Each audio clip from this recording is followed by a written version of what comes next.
Bonsoir à tous, bienvenue sur France 3, Nouvelle-Aquitaine et Public Sénat. Bienvenue dans Face à l'Histoire, émission spéciale à l'occasion de la commémoration des massacres de Tulle et d'Oradour-sur-Glane. Le 9 juin 1944, 3 jours après le débarquement, sous les yeux de la population, 99 otages, des hommes de 16 à 60 ans, sont pendus au réverbère et au balcon de la ville par les soldats de la 2e division SS d'Astreich. Le lendemain, un détachement de cette même division SS entre dans la petite ville, le petit village d'Oradour-sur-Glane et assassine méthodiquement hommes, femmes et enfants. Au total, 642 personnes vont périr. Ce massacre est devenu un symbole de la barbarie nazie. Pour y revenir, aujourd'hui, un invité exceptionnel, François Hollande. Bonjour. Bonjour. Merci d'avoir accepté notre invitation. Maire de Tulle pendant 7 ans, président du Conseil général de la Corrèze pendant 4 ans. Vous avez toujours fait de ces commémorations un événement incontournable de votre agenda. Pourquoi d'ailleurs? Pourquoi cet attachement à ce travail de mémoire et à celui-ci en particulier?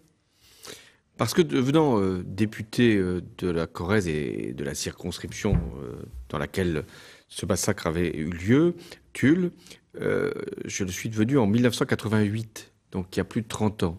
Et cette cérémonie a toujours existé, et j'y ai toujours participé. Et je pouvais craindre qu'un jour, elle puisse tomber en désuétude, faute de familles suffisamment mobilisées ou de survivants. Et au contraire, les familles ont toujours voulu qu'il y ait une perpétuation de cette cérémonie. Et il y a toujours cette marche qui est très impressionnante, dans le silence, jusqu'au lieu où reposent les martyrs. Et la ville se met en deuil ce 9 juin, se souvient et clame également cet hymne à la liberté et à l'idée qu'il faut non pas pardonner, parce que là, le pardon ne peut pas avoir lieu, mais un hymne à la réconciliation. Et c'est ce que la ville a aussi toujours voulu témoigner. Donc je me suis inscrit dans cette tradition. Et moi-même, quand j'ai délivré un discours, peu de temps avant de devenir président, donc un discours de campagne, j'ai dit à quoi je pensais à cet instant-là. Je pensais aux martyrs de Tulle qui ont vu leur vie s'arrêter, souvent très jeunes, et qui n'ont pas connu le progrès, celui auquel les survivants ont pu accéder. On va justement parler de la nécessité de ce devoir de mémoire, et vous avez beaucoup commémoré quand vous étiez président de la République, François Hollande, mais au fond, il s'est assez vite imposé ce devoir de mémoire à Oradour-sur-Glane, puisque très vite, avant même la fin de la guerre, le général de Gaulle a sanctuarisé le village.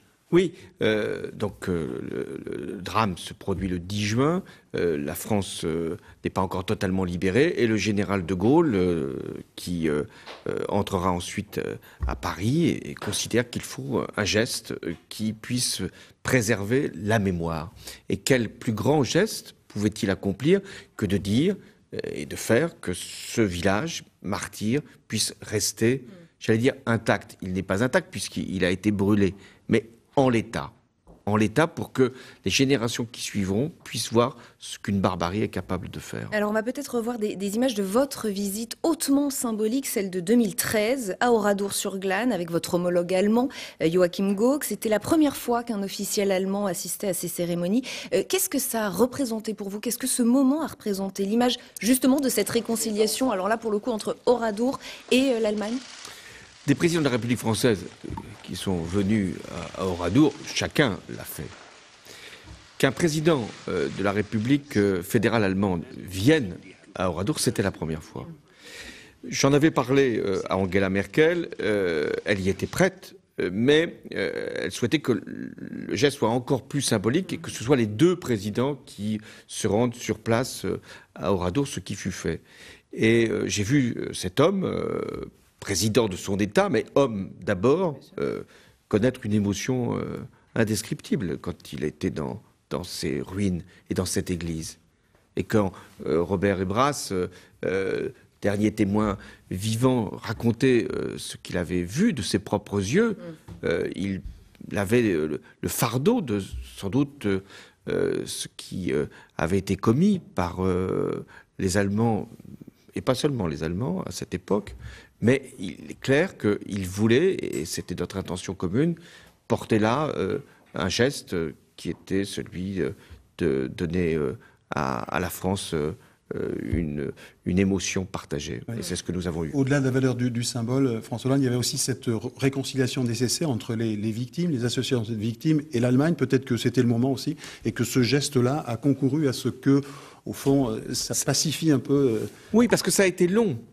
Il ne faut pas penser que les acteurs, les responsables, les barbares qui ont commis ces actes, il ne faut pas penser qu'ils ont été jugés et châtiés. Certains ont pu s'échapper de la justice. Et donc il y a eu la volonté des associations, et on peut les comprendre, de vouloir que réparation soit faite.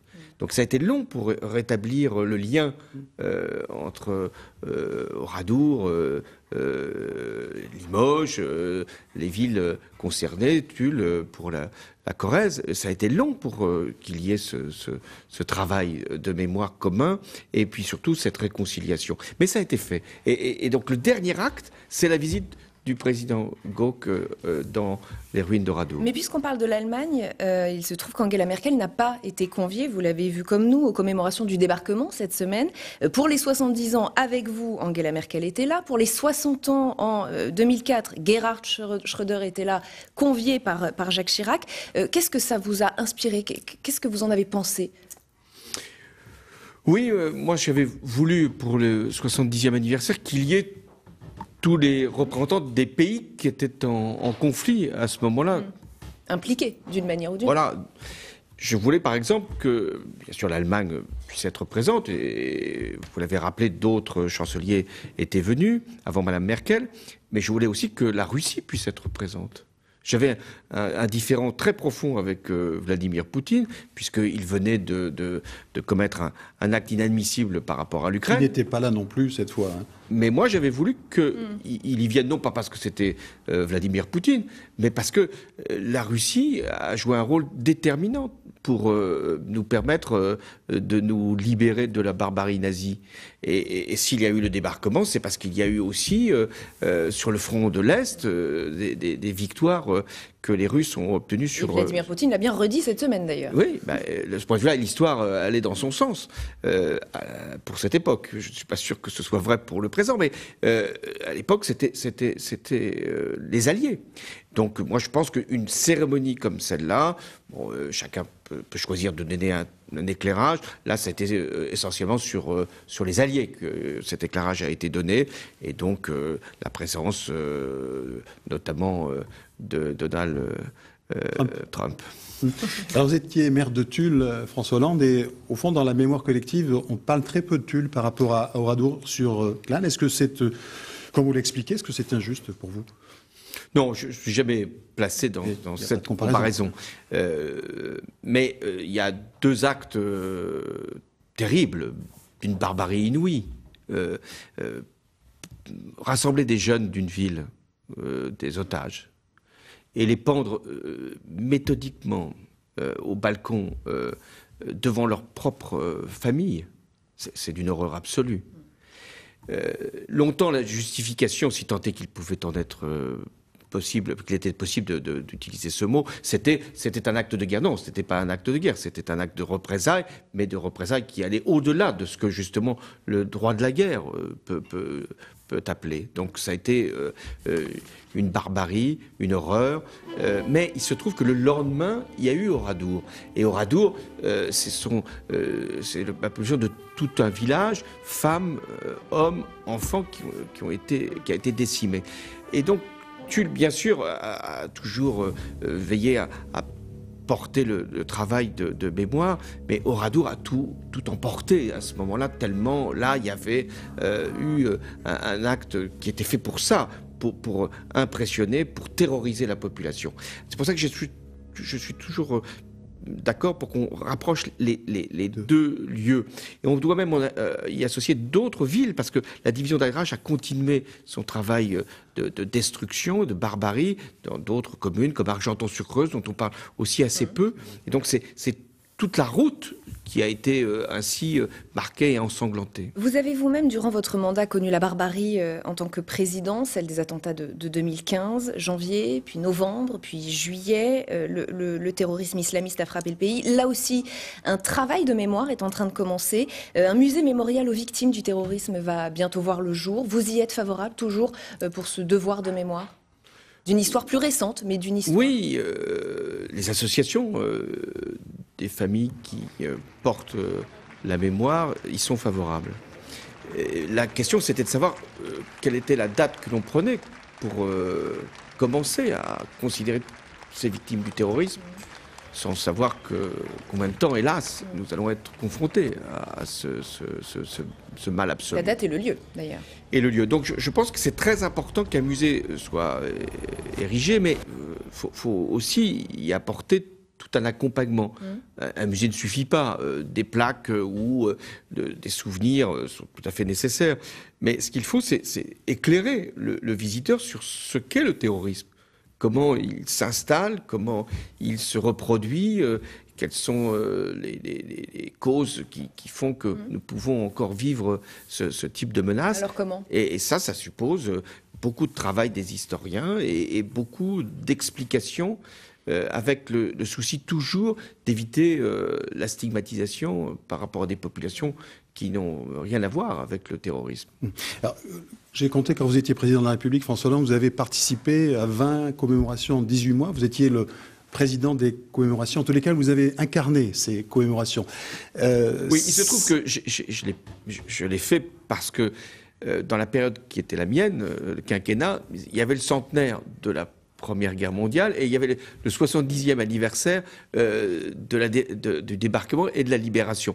Donc forcément, j'étais au cœur de ce processus commémoratif.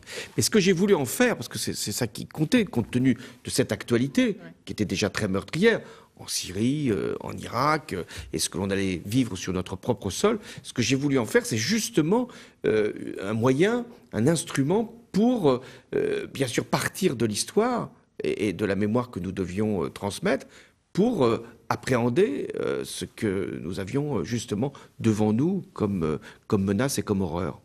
François Hollande, l'Europe a été construite pour éviter ces massacres, ces guerres, pour faire régner la paix après ces deux conflits mondiaux absolument majeurs. Ça fonctionne depuis plus de 70 ans maintenant. Est-ce que vous pensez que ça va continuer de fonctionner ? Est-ce que pour vous, l'Europe de demain nous garantit encore cette paix ?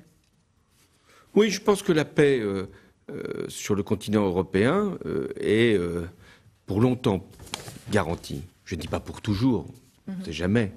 Mais il ne faut jamais non plus oublier qu'il y a eu une guerre dans l'ex-Yougoslavie, même si ce n'est pas dans l'Union européenne, ça s'est produit il y a une vingtaine d'années. Donc je pense que la paix est installée parce qu'il y a l'Europe et puis parce que la société, les sociétés ont quand même éradiqué ce qui avait produit la guerre. Donc vous êtes confiant ? En revanche, le nationalisme n'a pas été évacué, éliminé. Au contraire. Le nationalisme, François Hollande, il est en train d'émerger en Europe. C'est un nationalisme très différent de ce qu'on a pu connaître dans l'entre-deux-guerres. Si différent que cela ? Au sens où c'est plus un nationalisme de conquête. Il n'y a pas un pays qui veut envahir l'autre. Non, c'est un nationalisme de repli. C'est-à-dire, je veux rester chez moi. Avec mon identité. Je veux cultiver même mon identité. Et donc ça, c'est un processus qui détruit l'Europe. Parce que c'est ce qui empêche, non pas un marché, ou pas une monnaie, ça ne gêne pas les nationalistes, mais c'est ce qui empêche d'avoir des politiques qui puissent, notamment sur le plan de la défense, ou sur le plan même de l'écologie, ou sur le plan de l'industrie, ou sur le plan de la culture, ou de l'éducation, permettre à l'Europe d'avancer. Donc le nationalisme, aujourd'hui, détruit l'esprit européen beaucoup plus que l'Union européenne. Ce qui était très intéressant dans la campagne qui vient de se terminer, c'est qu'aucun parti en France, aucun pays en Europe n'a demandé à quitter l'Union européenne. Il faut dire que l'exemple du Brexit était suffisamment, j'allais dire, illustratif de ce qu'il ne faut pas faire, mais aucun pas la quitter, mais la déconstruire. La déconstruire, oui. C'est-à-dire vivre toujours avec les avantages que procure l'Union européenne, mais aucune obligation. On ne veut pas de réfugiés. On ne veut pas respecter un certain nombre de disciplines, notamment sur la question des droits de l'homme, des droits de la femme, de l'indépendance de la justice. Laissez-nous tranquilles pour mener à bien nos politiques, y compris intérieures.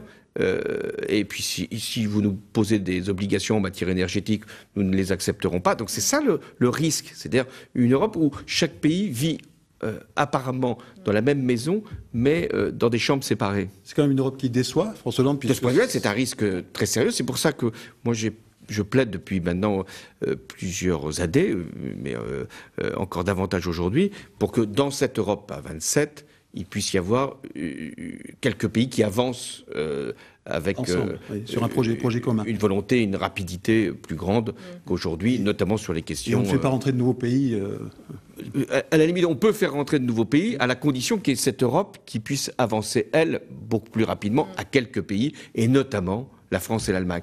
Et vous voyez, quand on parle de travail de mémoire, c'est avec l'Allemagne que l'on a l'obligation de faire.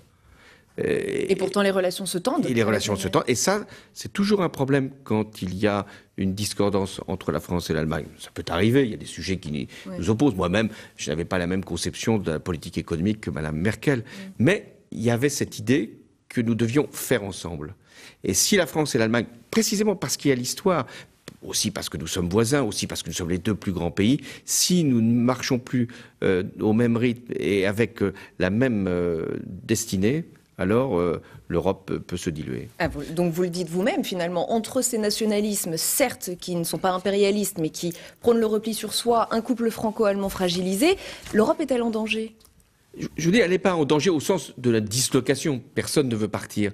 Elle est en danger au sens de la dilution de son projet, de ce qu'elle peut porter. C'est intéressant aussi, puisque les Européens ont plus voté qu'attendu dans les élections, partout. Un peu plus. Un sur deux qui n'y a pas été. Oui, mais un peu plus que ce qu'on pouvait imaginer. Et beaucoup de jeunes ont voté, ce qui n'était pas non plus prévu.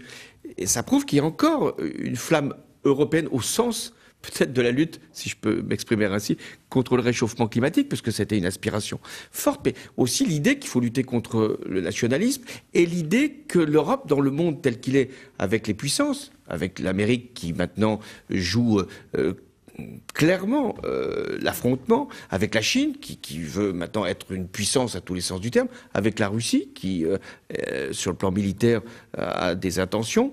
Il est très important qu'il y ait cette Europe, justement, qui puisse non pas se protéger, non pas s'abriter seulement, mais porter une politique. Mais cette Europe qui est mal comprise, François Hollande, par les peuples, est-ce qu'elle n'est pas, au fond, aussi responsable de cette fracture sociétale qui s'est exprimée dans la société française avec cette colère des Gilets jaunes? Est-ce que c'est pas aussi un peu l'origine du mal?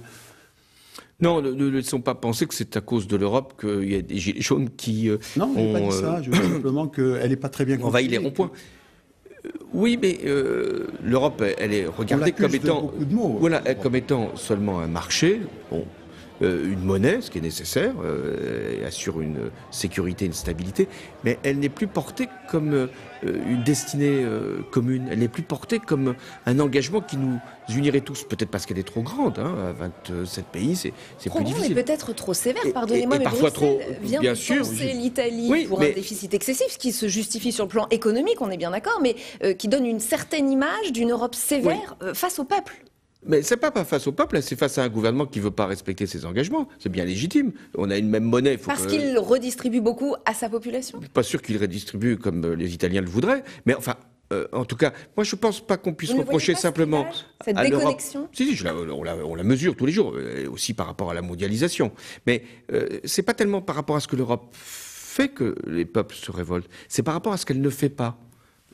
L'harmonisation fiscale, la solidarité, même la lutte contre le chômage ou contre les fractures sociales, et notamment territoriales. Pourquoi il y a eu les Gilets jaunes, mais d'autres mouvements, on les a vus au moment du Brexit, on le voit même d'ailleurs aux États-Unis à travers l'électorat de Trump. Pourquoi? Parce qu'il y a des territoires, et on vit quelquefois ici, sur ces territoires, où on se sent oubliés, abandonnés, où les services publics s'éloignent, où la santé n'est plus assurée et où l'emploi n'est pas forcément à portée de véhicules. Donc c'est par rapport à cet enjeu territorial qu'il faut que l'Europe aussi regarde les solidarités et que les nations fassent aussi leurs devoirs. Vous voulez une Europe des grands projets et une Europe avec des instruments financiers supplémentaires, parce qu'au fond l'Europe c'est un petit budget, François. Très petit, 160 milliards. 160 milliards. Donc, le budget français c'est 360. Où est-ce qu'on trouve l'argent? Où est-ce qu'on comment on collecte l'argent pour l'Europe? Là, aujourd'hui, c'est impossible à 27 d'avoir un impôt commun. Des pays ne le voudront jamais.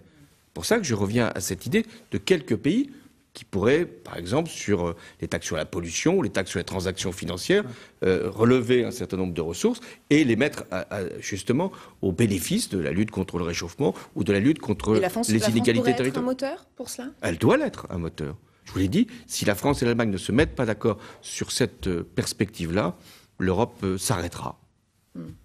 Le travail de mémoire que nous faisons en ce moment, que vous faites en ce moment, peut aussi avoir une autre fonction, c'est celle de nous unir, de faire de nous une nation, de construire un récit national. Pour vous, la France en a besoin plus que jamais? Oui, plus que jamais, parce que ce que je ressens à travers les déplacements dans le pays, qui sont sans doute plus faciles que lorsque j'étais président de la République, c'est une multiplicité de territoires, de situations différentes, de populations qui vivent finalement sans regard pour les autres, et donc d'une forme d'éclatement de la communauté nationale. Donc le lien... Archipélisation. Oui, comme certains le disent, oui, c'est qui est assez juste comme observation. Mais donc qu'est-ce qu'il faut faire? Il faut recréer du lien et de la solidarité en disant nous sommes dans le même ensemble.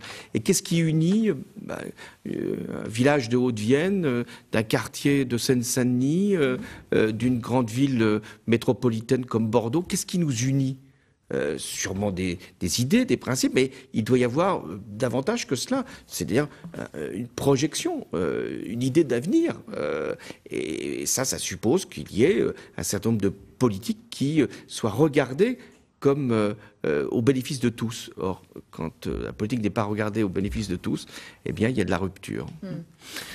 François Hollande, vous avez écrit un livre, Les leçons du passé. Du pouvoir, pardon. Qui était pour moi oui, mais comme dans le passé, excusez-moi. Une forme de passé. Oui, une forme de passé. Vous avez donc tiré ces leçons du pouvoir, François Hollande.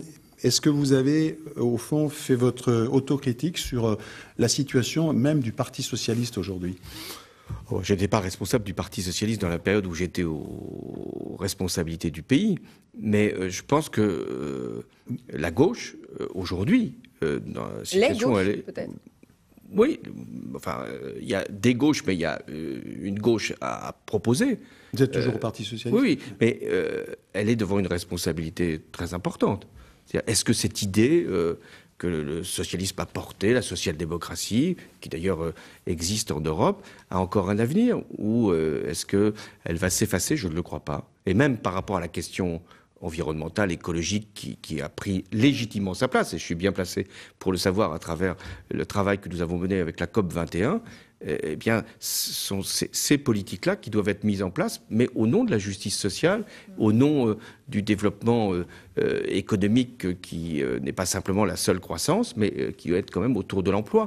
Et ça, je crois que ce sont les idées socialistes qui doivent encore nous guider. Mais aujourd'hui, sauf qu'en ce moment, oui. Si les grandes formations politiques, celles qui ont structuré le débat à droite, on voit l'état du parti Les Républicains, à gauche, le Parti Socialiste, si ces formations politiques ne se renouvellent pas, ne se repensent pas, mais enfin aussi ne se donnent pas les moyens de s'affirmer, eh bien le risque, c'est d'avoir une extrême droite durablement au second tour de l'élection présidentielle. Et une disparition de cette gauche dont vous parlez? Non, la gauche ne disparaîtra pas. Du Parti Socialiste? Je ne crois pas non plus, mais elle se diluera parce qu'elle sera divisée, elle sera séparée et elle sera plus regardée comme une alternative. Or, ce qui compte dans la vie politique, c'est pas simplement d'exister, c'est de pouvoir gouverner. Vous pourriez jouer encore un rôle dans la renaissance, si j'ose dire, du Parti socialiste?